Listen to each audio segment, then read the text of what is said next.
మాజీ రాజ్యసభ సభ్యుడు విజయసాయిరెడ్డి రాజకీయ సన్యాసం ప్రకటించిన తర్వాత గతంలో జరిగిన కొన్ని రహస్యాలు ఒక్కొక్కటిగా వెలుగులోకి వస్తున్నాయి. ఇటీవల వెలుగు చూసిన ఒక ఘటన నిజంగా ఆసక్తికరంగా మారింది. దివంగత తెలుగుదేశం పార్టీ సీనియర్ నేత, ఆంధ్రప్రదేశ్ అసెంబ్లీ మాజీ స్పీకర్ డాక్టర్ కోడెల శివప్రసాదరావు, విజయసాయిరెడ్డి మధ్య జరిగేటువంటి సంఘటన ఇప్పుడు సోషల్ మీడియాలో వైరల్ అవుతుంది. 2016లో రాజ్యసభ సభ్యత్వానికి వైసీపీ తరఫున విజయసాయిరెడ్డి అభ్యర్థిగా ఎంపికయ్యారు. అయితే ఆయన నామినేషన్ పత్రాల్లో కొన్ని తప్పులు ఉండడంతో అసెంబ్లీ సెక్రటరీ, రిటర్నింగ్ అధికారి ఆ నామినేషన్ తిరస్కరించాలని నిర్ణయించారు. ఈ విషయం తెలిసిన విజయసాయిరెడ్డి తక్కువ సమయంలోనే ఎవరి సహాయం కోరాలో అర్థం కాలేదు. అయితే అదే సమయంలో తెలుగుదేశం పార్టీ అధికారంలో ఉన్నప్పటికీ కోడెల శివప్రసాదరావు ఆంధ్రప్రదేశ్ అసెంబ్లీ స్పీకర్గా ఉన్నారు. దీంతో వెంటనే కోడెల వద్దకు వెళ్లి తన నామినేషన్ సమస్యను పరిష్కరించాలని విజ్ఞప్తి చేశారు. రాజకీయ విభేదాలన్నీ పక్కన పెట్టి కోడెల తన పదవిలో ఉన్న అధికారాన్ని ఉపయోగించి విజయసాయిరెడ్డి నామినేషన్ తిరస్కరించకుండా చూడాలని అధికారులను ఒప్పించారు. ఈ చిన్న మద్దతుతోనే విజయసాయిరెడ్డి రాజ్యసభలో అడుగుపెట్టారు. అప్పట్లో కోడెల చేసినటువంటి ఈ సహాయం విజయసాయిరెడ్డికి ఎంతగానో ఉపయోగపడింది. ఆయన వైసీపీ పార్లమెంటరీ పార్టీ నేతగా ఎదిగి కేంద్రంలో మంచి గుర్తింపు తెచ్చుకున్నారు. ప్రధాని నరేంద్ర మోడీ కూడా ఆయన్ని ప్రత్యేకంగా గుర్తించారు.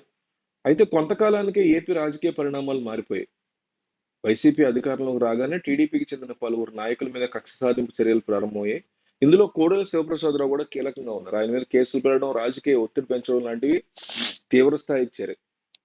అలాంటి సమయంలో కోడెలు తనకు సహాయం చేసిన విజయసాయిరెడ్డిని సంప్రదించాలనుకున్నారు. అనుచరుల సలహా మేరకు ఆయన విజయసాయిరెడ్డికి ఫోన్ చేశారు.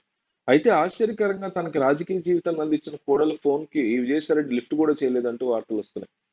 అంతేకాకుండా తర్వాత కోడల గురించి తీవ్ర పదజాలంతో విమర్శలు కూడా చేయడం అందరినీ ఆశ్చర్యపరిచింది. ఈ పాత సంఘటన ప్రస్తుతం సోషల్ మీడియాలో వైరల్ అవుతుంది. ఇంతకు ముందు ఒకరికి సహాయం చేసిన వ్యక్తి తర్వాత అవసరం వచ్చినప్పుడు కనీసం మాట్లాడే పరిస్థితి లేకపోవడం రాజకీయాల యొక్క నిజమైన ముఖ చిత్రాన్ని చూపిస్తుందని చెప్పుకోవాలి.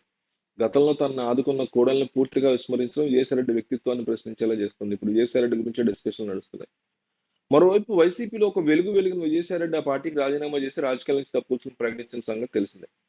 వైసీపీ ఆవిర్భావం నుంచి ఆ పార్టీలో విజయసాయిరెడ్డి కీలక నేతగా వ్యవహరించారు. ఇంకా చెప్పాలంటే అసలు కాంగ్రెస్ నుంచి బయటకు వచ్చి వైసీపీ పెట్టాలని జగన్ సలహా ఇచ్చిందే విజయసాయిరెడ్డి అంటారు. వైసీపీ గెలుపోవటంలో విజయసాయిరెడ్డి జగన్ వెంటే ఉన్నారు. పార్టీలో జగన్ తర్వాత స్థానం ఆయనది. అలాంటి విజయసాయిరెడ్డి పార్టీకి రాజీనామా చేయడం వైసీపీ శ్రేణులకు బిగ్ షాక్ ఇచ్చింది. ఎన్నికల్లో పార్టీ ఓడిపోవడం, పైగా బీజేపీ నుంచి ఒత్తిడి పెరగడంతో విజయసాయిరెడ్డి వైసీపీకి రాజీనామా చేశారనే ప్రచారం ఉంది. మొత్తానికి ఆయన తన రాజ్యసభ పదవితో పాటు పార్టీలోని పదవులను కూడా రాజీనామా చేశారు. కానీ ఏ పార్టీలో చేరట్లేదని, భవిష్యత్తులో వ్యవసాయం చేసుకుంటానని విజయసాయిరెడ్డి రాజీనామా చేసిన సమయంలో చెప్పుకొచ్చారు. చెప్పినట్లుగానే తన క్షేత్రంలో వ్యవసాయ కార్యక్రమాలను కూడా ఆయన చేసుకుంటూ వెళ్ళారు. అయితే తాజాగా తన కుటుంబ సభ్యులతో ఆయన దిగిన ఫోటోలు సోషల్ మీడియాలో వైరల్ అయ్యాయి. దివంగత నందమూరి హీరో తారక రత్న భార్య అలేఖ్య విజయసాయిరెడ్డికి బంధువు అవుతారని తెలిసిందే. విజయసాయిరెడ్డి ఈమెకు బాబాయ్ వరుస అవుతారు. తారక రత్న, అలేఖ్యల యొక్క ప్రేమ వివాహానికి ఇరువురు కుటుంబాలు ఒప్పుకోకపోవడంతో విజయసాయిరెడ్డి అప్పట్లో మద్దతు ఇచ్చినట్టుగా